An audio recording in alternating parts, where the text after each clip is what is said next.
What's the challenge when you're going against two high caliber guards like Luka and Kyrie?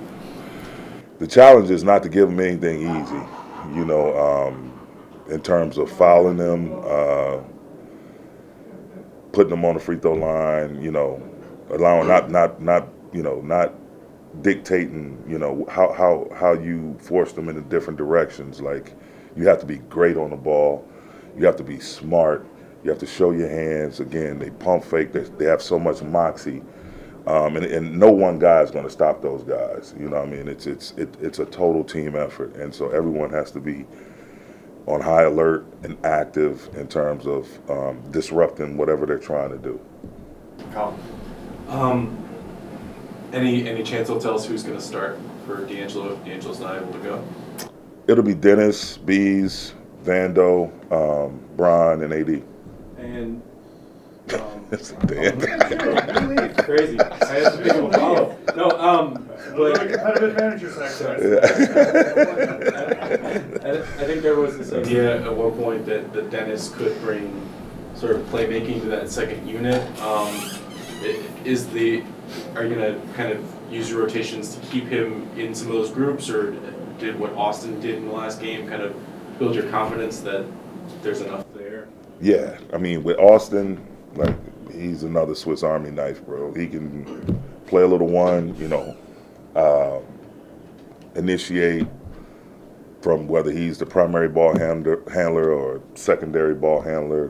We're comfortable. Austin, Troy even is some things that he can initiate, and we have things built into our offense where, it doesn't. You don't have to be the traditional point guard in order to get us going and then keep us organized. So we're confident in, it's a next man up mentality, and we're confident in our guys. What do you be able to play big with everybody playing small, and you can run, Vanderbilt AD and LeBron out there and Hachimura, where everybody's sort of sizing down, right. You have the ability to size up. I just think the capabilities of those guys with size to be able to move around and move quickly, to play with pace, athletically, to just not be, lumbering. Those guys that you named, they all can get up and down. They all can get a defensive rebound and push it all the way. They all can initiate the offense. They're versatile. They can switch pick and roll, switch off ball screens if need be. And I just think their ability to move and play athletically allows us that luxury along with their size. As a Western Conference opponent, what was your first thought when you found out the Mavs acquired Irving? Like, same thought like with the rest of the league when KD with the Phoenix. Like, we got our work cut out for us, just like the other 28 teams. Like, it's a hell of a challenge, but they got to guard us too.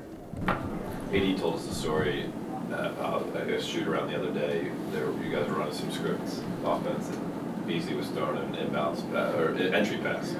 He threw it out of bounds. Like, let's run it again, and you got to shoot it. What ways have you seen him assert himself as a leader with this group, maybe post trade deadline? I just think his ability. It's unfortunate that he went down. He got hurt. But one thing I told him is, if you're seeing things from the sideline, even though you're not able to physically participate, you can still have your spirit and your mental be engaged with the young guys and helping them and talking to them. And I think there's clips of him even taking the iPad and showing certain guys, different things that he's seeing.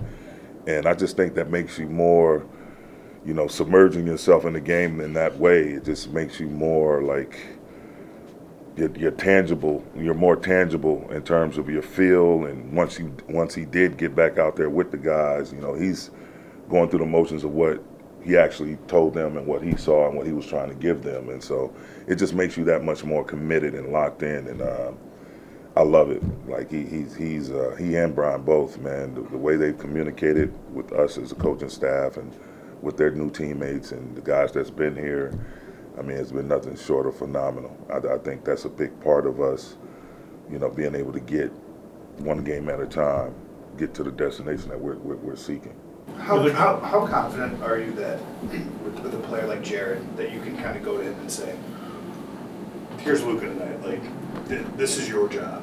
And I guess how has Jared responded to those assignments thus far? And especially considering Kyrie, you probably can't blitz Luka the same way maybe that you guys have in the past. I just think Vando, man, he knows who he is.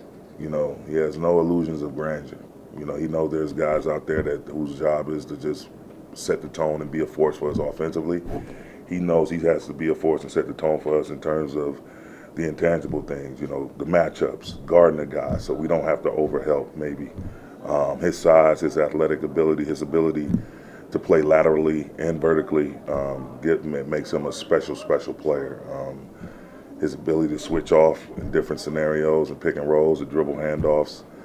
You heard Brian say it, he's like a Swiss Army knife, and he totally embraces that. And you need guys like that. Everyone can't just be out there looking to shoot the ball or get shots up or be an offensive presence. We need guys. We need a total balance within our ball club, and he allows us that balance from what the tone he sets defensively and the things he does that doesn't necessarily show up in the stat sheet.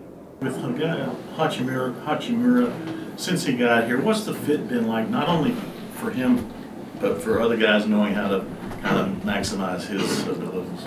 I mean, it's definitely a work in progress. I think he coming in with that second unit, he's allowed to be featured a little bit more. He's able to score at all three levels, and just allowing him to play. You know, not trying to put him in a box. You know, I don't want him to just score. I want him to get rebounds. I want him to take challenges defensively. And you can see the kid. He's a young kid that's really trying to, you know, really cement his and create a staple for himself in his league.